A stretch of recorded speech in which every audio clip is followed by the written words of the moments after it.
Hello students, कैसे हैं आप सभी। मैं डॉक्टर वरुण मारू, assistant professor of political science. UGC net political science की सीरीज में अब हम पढ़ेंगे जॉन लॉक के प्रमुख विचार। हम पढ़ेंगे जॉन लॉक के प्रमुख विचार। ठीक है। जॉन लॉक के प्रमुख विचारों में पहला विचार है मानव प्रकृति संबंधी विचार। जॉन लॉक के विचारों में प्रथम विचार है ह्यूमन नेचर या मानव की प्रकृति संबंधी विचार। और ये विचार लॉक ने अपनी पुस्तक ऐसे ऑन ह्यूमन अंडरस्टैंडिंग, यह विचार लॉक ने अपनी पुस्तक ऐसे ऑन ह्यूमन अंडरस्टैंडिंग नामक पुस्तक में लिखे हैं, प्रस्तुत किए हैं, संकलित किए हैं। जॉन लॉक ने बताया कि मानव सदैव नैतिकतावादी, प्रेम करने वाला, सत्यवादी, सद्गुणों वाला और दयालु और दूरदर्शी है। ठीक है। उन्होंने क्या कहा है, मानव का उन्होंने पॉजिटिव चित्रण किया है, सकारात्मक चित्रण किया है कि मानव नैतिकतावादी, सत्यवादी, सद्गुणों वाला, दयालु और दूरदर्शी है। और जॉन लॉक ने एक और प्रमुख विचार दिया, उसका नाम था प्राकृतिक अवस्था संबंधी विचार। ये प्राकृतिक अवस्था संबंधी विचार जो है हॉब्स ने भी दिया है, लॉक ने भी दिया है, रूसो ने दिया है, और तीनों ने इससे संबंधित सामाजिक शब्द सिद्धांत, सोशल कॉन्ट्रैक्ट थ्योरी बनाई है। तो ये प्राकृतिक अवस्था वो अवस्था है जब राज्य नहीं था, उससे पहले की अवस्था है। तो लॉक ने इसे प्राक राजनीतिक व्यवस्था कहा है। लॉक ने इसे प्राक राजनीतिक व्यवस्था कहा है, जिसमें कि समाज तो था परंतु राज्य नहीं था। लॉक ने कहा कि इस प्राकृतिक अवस्था में प्राकृतिक कानून था, न्याय भी था और नैतिकता भी थी। यह प्राकृतिक अवस्था लॉक के अनुसार शांति की और प्रेम की अवस्था थी। इस प्राकृतिक अवस्था में, यह महत्वपूर्ण चीज बताने जा रहा हूँ, आपको नोट कर लेना। इस प्राकृतिक अवस्था में व्यक्तियों को तीन प्रकार के प्राकृतिक अधिकार प्राप्त थे। तीन प्रकार के प्राकृतिक अधिकार प्राप्त थे।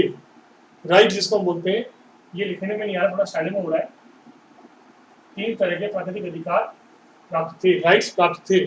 वो थे, एक तो जीवन, एक तो लाइफ, जीवन, दूसरा लिबर्टी यानी स्वतंत्रता, और तीसरा प्रॉपर्टी। लाइफ यानी एल, लिबर्टी यानी फिर एल, और पी यानी पी। यानी इसका फॉर्मूला ये डबल एल पी। एल से लाइफ, एल से फिर लिबर्टी और पी से प्रॉपर्टी, डबल एल पी। प्राकृतिक अवस्था में मनुष्य को तीन प्राकृतिक अधिकार प्राप्त थे, जीवन, स्वतंत्रता और संपत्ति, डबल एल पी। ये इसका सूत्र है। इसके अलावा हम ये भी कहते हैं कि जॉन लॉक ने उदारवादी सिद्धांत दिया था, इसलिए जॉन लॉक को उदारवादी सिद्धांत का, या जॉन लॉक को लिबरलिज्म का, या जॉन लॉक को उदारवाद का जनक या पिता कहा जाता है, father of liberalism. John Locke को उदारवाद का जनक कहा जाता है। अब जॉन लॉक ने सिद्धांत दिए जिसके कारण बहुत फेमस हुए, वो था सामाजिक समझौते का सिद्धांत, सोशल कॉन्ट्रैक्ट थ्योरी, जो कि हॉफ ने दी थी, लॉक ने दी है और रूसो ने दी है। तो जॉन लॉक ने अपना सिद्धांत दिया है two treatise on civil government नामक पुस्तक में।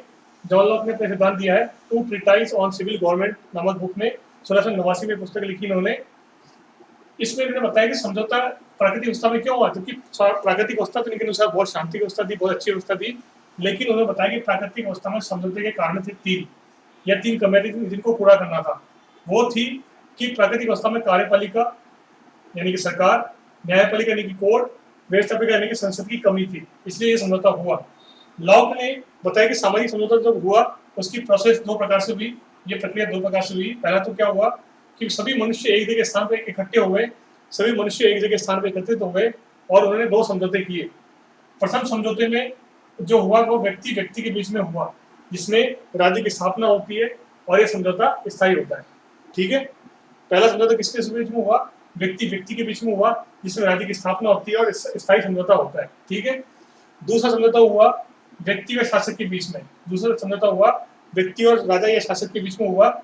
इसमें बताया कि सरकार की स्थापना करी गई, गवर्नमेंट की स्थापना करी गई, लेकिन यह समझौता अस्थायी था, यह समझौता टेम्परेरी था, अस्थायी था।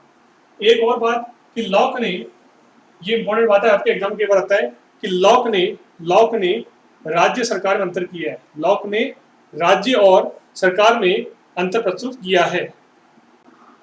अब अगली बात यह है इसके अंदर कि जॉन लॉक जो है वो संसदीय प्रणाली के समर्थक हैं। संसदीय प्रणाली का मतलब होता है कि जहाँ संसद की व्यवस्था होती है, संसद के प्रति सरकार उत्तरदायी होती है, और जो देश के प्रधानमंत्री हैं वो वास्तविक अध्यक्ष होते हैं, और राष्ट्र अध्यक्ष जो है राष्ट्रपति, वो औपचारिक अध्यक्ष होते हैं। ठीक है। तो संसदीय प्रणाली का समर्थन किया जॉन लॉक ने। जॉन लॉक ने बताया कि सरकार जनता के प्रति उत्तरदायी है, यानी उत्तरदायित्व की भावना की बात जो करी जॉन लॉक ने करी कि सरकार जनता के प्रति उसका कर्तव्य की रक्षा करना जनता की, और प्राकृतिक जो अधिकार हैं, लाइफ, लिबर्टी और प्रॉपर्टी, स्वतंत्रता और जो जीवन है और संपत्ति का अधिकार है, प्राकृतिक अधिकार है, उसकी सुरक्षा करना भी सरकार का उत्तरदायित्व है। जॉन लॉक ने संवैधानिक कानून का भी समर्थन किया है। लॉक ने क्रांति का अधिकार दिया है, लॉक ने क्रांति का अधिकार दिया नागरिकों को, लेकिन ये कहा है क्रांति बार बार नहीं होनी चाहिए, परंतु क्रांति हो तो बहुमत की सहमति से क्रांति होनी चाहिए कि यदि शासक दुराचारी या अत्याचारी हो जाए जब, ठीक है ना, बहुमत की सहमति से ही क्रांति होनी चाहिए। उसने कहा है कि लॉक ने नागरिक समाज, जिसमें कि नागरिक अपना सहयोग करे, तो लॉक ने नागरिक समाज शब्द का भी प्रयोग किया है राज्य के लिए। लॉक ने राज्य के लिए, स्टेट के लिए नागरिक समाज का भी प्रयोग किया है, नागरिक समाज शब्द का भी प्रयोग किया है। लॉक ने दो प्रकार की प्रॉपर्टी या दो प्रकार की संपत्ति का वर्णन किया है। लॉक ने दो प्रकार की संपत्ति का प्रयोग किया है। पहली है सार्वजनिक संपत्ति, दूसरी है निजी संपत्ति। सार्वजनिक संपत्ति का मतलब यह है कि लोग कहते हैं कि वो जो सार्वजनिक संपत्ति होती है उसका जब प्रयोग कर लेते हैं, उससे जो फल मिलता है, श्रम का फल मिलता है, तो निजी संपत्ति बन जाती है। तो लॉक ने कहा संपत्ति श्रम का फल है।